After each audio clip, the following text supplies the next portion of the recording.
शुरू करते हैं साइंस का मोस्ट इंपोर्टेंट क्वेश्चन के बारे में। हमारा पहला सवाल है, क्रीम हटाने पर दूध का घनत्व क्यों बढ़ जाता है। पूछा गया है कि क्रीम हटाने पर दूध का जो घनत्व होता है वह क्यों बढ़ जाता है। तो यहाँ पर राइट आंसर वसा कम होने के कारण। याद रखना, वसा कम होने के कारण जो दूध का जो घनत्व है वो बढ़ जाता है।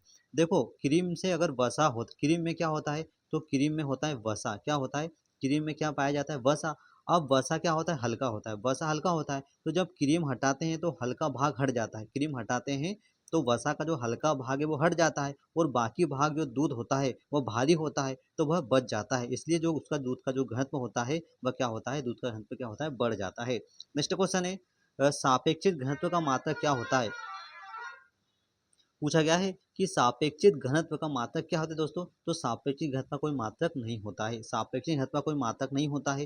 सापेक्षिक घनत्व दो घनत्वों का अनुपात होता है। सापेक्षिक घनत्व दो घनत्व का अनुपात होता है। इसे डायमेंशन क्वांटिटी भी कहते हैं, इसलिए इसका कोई मात्रक नहीं होता है। यह एक संख्या होती है जिसकी कोई इकाई नहीं होती है। नेक्स्ट क्वेश्चन है, अति सूक्ष्म मापन के लिए, अति सूक्ष्म मापन के लिए कौन सा यंत्र का प्रयोग किया जाता है। तो वर्नियर कैलिपर का उपयोग किया जाता है। अति सूक्ष्म मापन के लिए हम वर्नियर कैलिपर का उपयोग करते हैं। यह क्या करता है, बहुत छोटी माप होती है। जो माप होती है एक बहुत छोटी माप होती है, और यह से भी छोटा अंतर माप सकता है। यह से भी छोटा अंतर माप सकता है, जैसे तार की मोटाई, या फिर पाइप का अगर व्यास मापना हो, पाइप का व्यास मापना हो, या फिर सूक्ष्म से सूक्ष्म मान को मापने के लिए वर्नियर कैलिपर का उपयोग किया जाता है। नेक्स्ट क्वेश्चन है, तेल पानी के ऊपर क्यों फैल जाता है। तेल पानी के ऊपर क्यों फैल जाता है।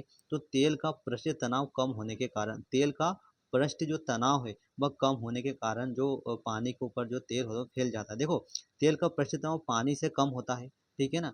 पानी से क्या होता है, पानी से कम होता है। तेल का जो पृष्ठ तनाव है पानी से क्या होता है, कम होता है। और कम पृष्ठ तनाव वाला द्रव जो होता है वह आसानी से फैल जाता है, क्योंकि इसका जो पृष्ठ तनाव वाला जो द्रव है वह आसानी से फैल जाता है। इसी कारण तेल पानी की सतह पर फैल जाता है, और दोनों आपस में मिलते भी नहीं। इस बात का भी ध्यान रखना। नेक्स्ट क्वेश्चन है, एक जूल बराबर होता है, एक जूल बराबर होता है, तो एक जूल बराबर 10 की घात 7 अर्ग होता है। ऊर्जा जैसे एक जूल बराबर 10 की घात 7 अर्ग होता है। ऊर्जा का ऐसा ही मात्रक क्या है दोस्तों, ऊर्जा का ऐसा ही मात्रक क्या होता है, पहले तो ये बताओ। तो ऊर्जा का ऐसा ही मात्रक क्या होता है, जूल होता है। ऊर्जा का ऐसा ही मात्रक जूल होता है। और सीजीएस पद्धति में इसे अर्ग कहा जाता है। सीजीएस पद्धति की हम बात करें तो ऊर्जा का मात्रक क्या होता है, सीजीएस पद्धति में अर्ग होता है। तो एक जूल में कितने अर्ग होता है, तो एक जूल में 10 की घात 7 अर्ग होते हैं। यह एक महत्वपूर्ण रूपांतरण भी होता है। तो इस बात का भी ध्यान रखना। इस प्रकार से क्वेश्चन आते रहते हैं। नेक्स्ट क्वेश्चन है, खाद्य ऊर्जा किसमें मापी जाती है दोस्तों। खाद्य ऊर्जा किसमें मापी जाती है, तो जो खाद्य ऊर्जा होती है वह कैलोरी में मापी जाती है। खाद्य ऊर्जा को हम किसमें मापते हैं, कैलोरी में मापते हैं। भोजन से मिलने वाली ऊर्जा जो होती है, भोजन से हमें जो प्राप्त ऊर्जा होती है उसे किसमें मापते हैं, तो उसे कैलोरी में हम मापते हैं। यह शरीर की ऊर्जा रूपांतर बताता है। खाने के पैकेट पर भी कैलोरी लिखी हुई, अगर हम कोई पैकेट लेते हैं खाने का कुछ भी, तो उसमें भी कैलोरी की मात्रा लिखी होती है। और यह ऊर्जा का एक व्यवहारिक इकाई होती है। ऊर्जा की एक व्यवहारिक इकाई क्या होती है, कैलोरी होती है।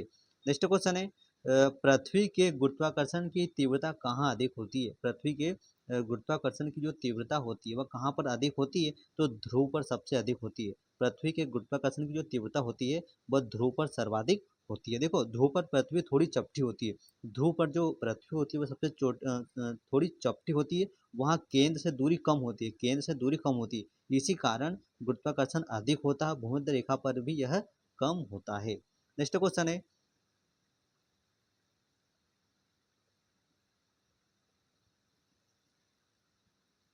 पानी में अपमार्जक मिलाने से क्या होता है। पानी में अपमार्जक मिलाने से क्या होता है दोस्तों, तो पृष्ठ तनाव घट जाता है। पानी में अपमार्जक मिलाने से जो पृष्ठ तनाव होता है, जो पृष्ठ तनाव होता है वह क्या होता है, तो वह घट जाता है। देखो, डिटर्जेंट पानी के अणु के बीच बल कम करता है, और इसमें पृष्ठ तनाव क्या होता है, घट जाता है।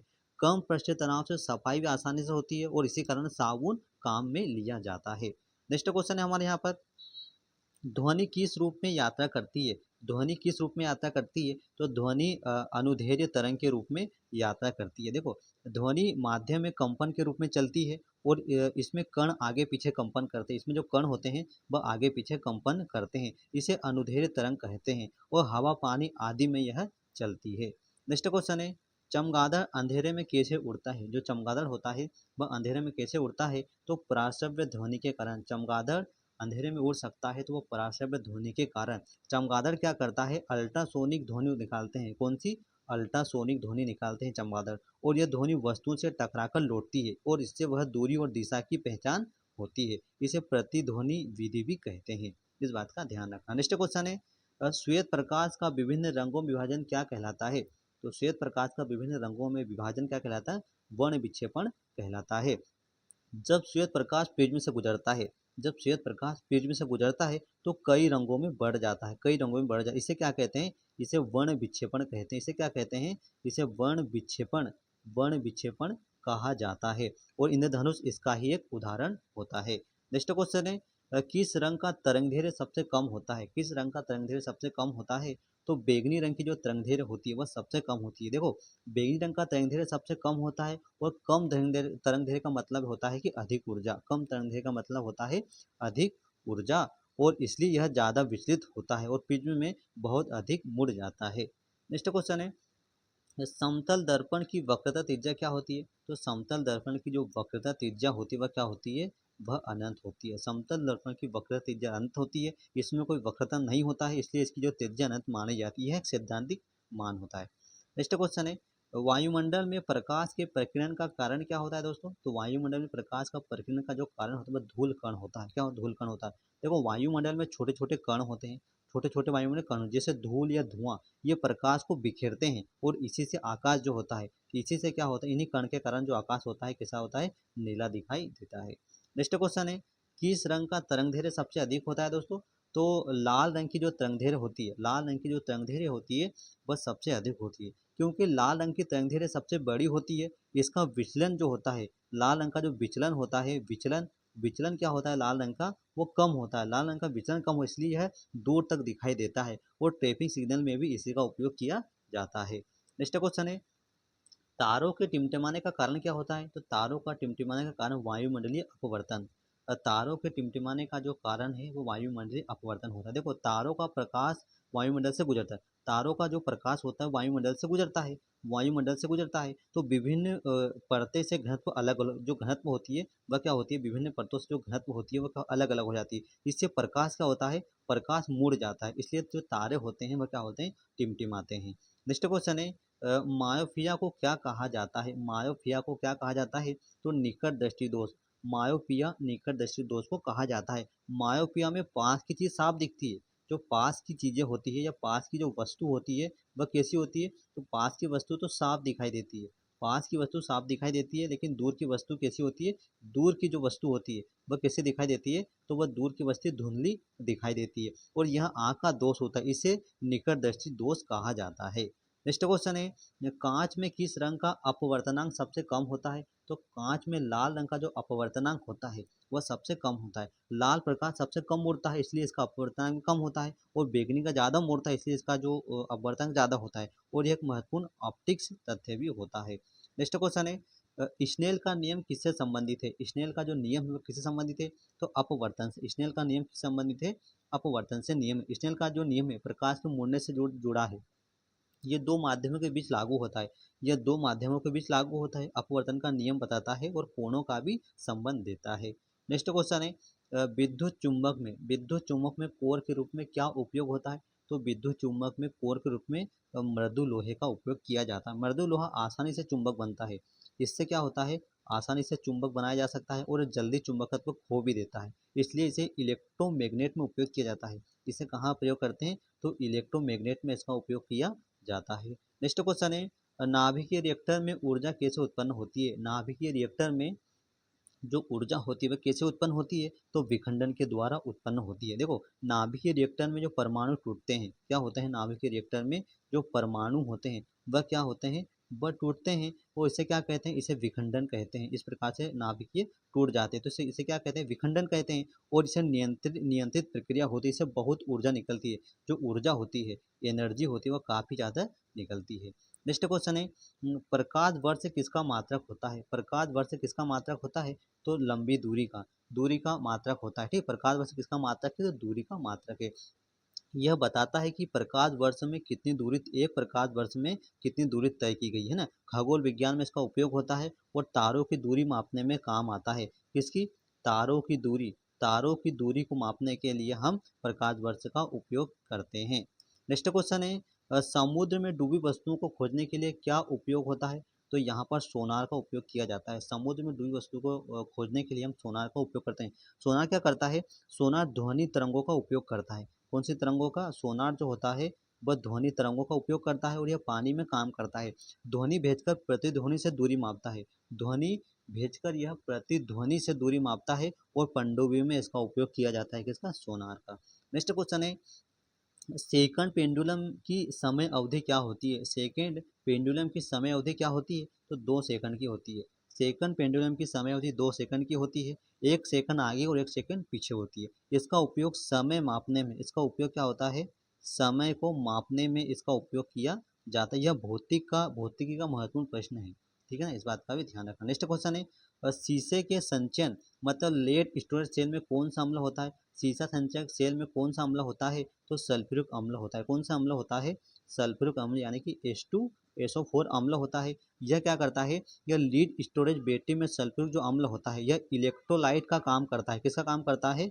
यह इलेक्ट्रोलाइट का कार्य करता है। इलेक्ट्रोलाइट का बैटरी चार्ज और डिस्चार्ज में मदद भी करता है और गाड़ियों में इसका सर्वाधिक उपयोग किया जाता है। नेक्स्ट क्वेश्चन है लाल चींटियों में कौन सा अम्ल पाया जाता है दोस्तों? तो लाल चींटियों में फार्मिक अम्ल पाया जाता है। लाल चींटी के काटने पर जलन भी होती है और एक फार्मिक अम्ल होता है। ठीक है ना, लाल चींटियों को काटने में फार्मिक अम्ल होता है जिससे क्या जलन होती है और एक कार्बनिक अम्ल होता है। जो अम्ल होता है वो कौन सा होता है? तो ये कार्बनिक अम्ल होता है।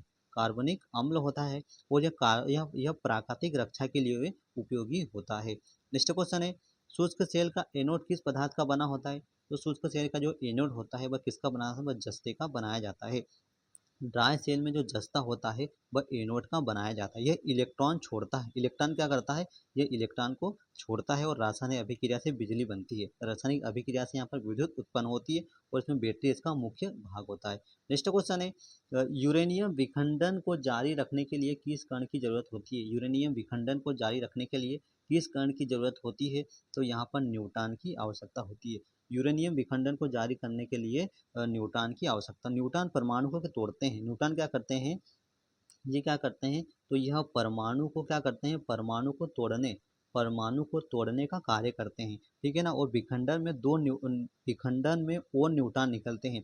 टूटते हैं तो न्यूट्रॉन निकलते हैं और श्रृंखला अभिक्रिया बनती है। इस प्रकार से क्या होती है? एक श्रृंखला अभिक्रिया बन जाती है जिससे क्या होती है? ऊर्जा बनती है। नेक्स्ट क्वेश्चन है कोल गैस किसका मिश्रण होता है दोस्तों? तो कोल गैस जो होता है H2CH4 और CO का मिश्रण होता है। देखो इसमें क्या होता है? इसमें हाइड्रोजन मीथेन और कार्बन ऑक्साइड का मिश्रण होता है और इसे ईंधन के रूप में प्रयोग किया जाता है। तो पुराने समय प्रकाश के लिए भी इसका उपयोग किया जाता था। किसका? कोल गैस का, क्योंकि ये कई गैसों का मिश्रण माना जाता है। उसके बाद सभी तेल किस यौगिक के अंतर्गत आते हैं? जो सभी तेल होते हैं वो हाइड्रोकार्बन के अंतर्गत आते हैं। सभी जो तेल होते हैं वह हाइड्रोकार्बन के अंतर्गत आते हैं। इन्हें हाइड्रोकार्बन इसलिए कहते हैं क्योंकि तेल जो इसमें कार्बन और हाइड्रोजन से बने होते हैं। ये किससे बने होते हैं? कार्बन और हाइड्रोजन से बने होते हैं, इसलिए इसे कार्बनिक यौगिक कहते हैं। ईंधन और लुब्रिकेंट में इसका उपयोग किया जाता है। किसमें? ईंधन में और लुब्रिकेंट में भी इसका उपयोग किया जाता है। नेक्स्ट क्वेश्चन है बेसेमर कन्वर्टर का उपयोग किस लिए किया जाता है? बेसेमर कन्वर्टर का उपयोग किस लिए किया जाता है? तो स्टील बनाने के लिए। याद रखना, बेसेमर कन्वर्टर का उपयोग स्टील बनाने के लिए किया जाता है। बेसेमर प्रक्रिया से कास्ट आयरन को स्टील में बनाया जाता है और उसमें अशुद्धि हटाई जाती है और ऑक्सीजन फूक जाती है और औद्योगिक प्रक्रिया में इसका उपयोग किया जाता है। नेक्स्ट क्वेश्चन है मोह मापने का उपयोग किस लिए होता है? मोह मापने का उपयोग किस लिए होता है? तो कठोरता। मोह मापने का उपयोग किसके लिए होता है? तो कठोरता के लिए होता है। मोह स्केल से खनिज की कठोरता मापी जाती है। जो खनिज पदार्थ की कठोरता मापी जाती है इसमें 1 से 10 का स्तर होता है और हीरा सबसे कठोर होता है। तो हीरे का जो भाग होता है वह 10 होता है और यह भूविज्ञान में इसका उपयोग किया जाता है। नेक्स्ट क्वेश्चन है तत्वों का पहला वर्गीकरण किसने दिया था? तो तत्वों का पहला वर्गीकरण न्यूलैंड ने दिया था। किसने दिया था? तत्वों का पहला वर्गीकरण किसने दिया था? तो न्यूलैंड ने दिया था। न्यूलैंड ने ऑक्टेव नियम दिया था। न्यूलैंड ने ऑक्टेव नियम दिया था और उन्हें तत्वों का क्रम में रखा था और हर 8वें तत्व में समानता देखी गई थी और यह पहला प्रयास था वर्गीकरण का। पहला प्रयास था वर्गीकरण किसके द्वारा? न्यूलैंड के द्वारा। नेक्स्ट क्वेश्चन है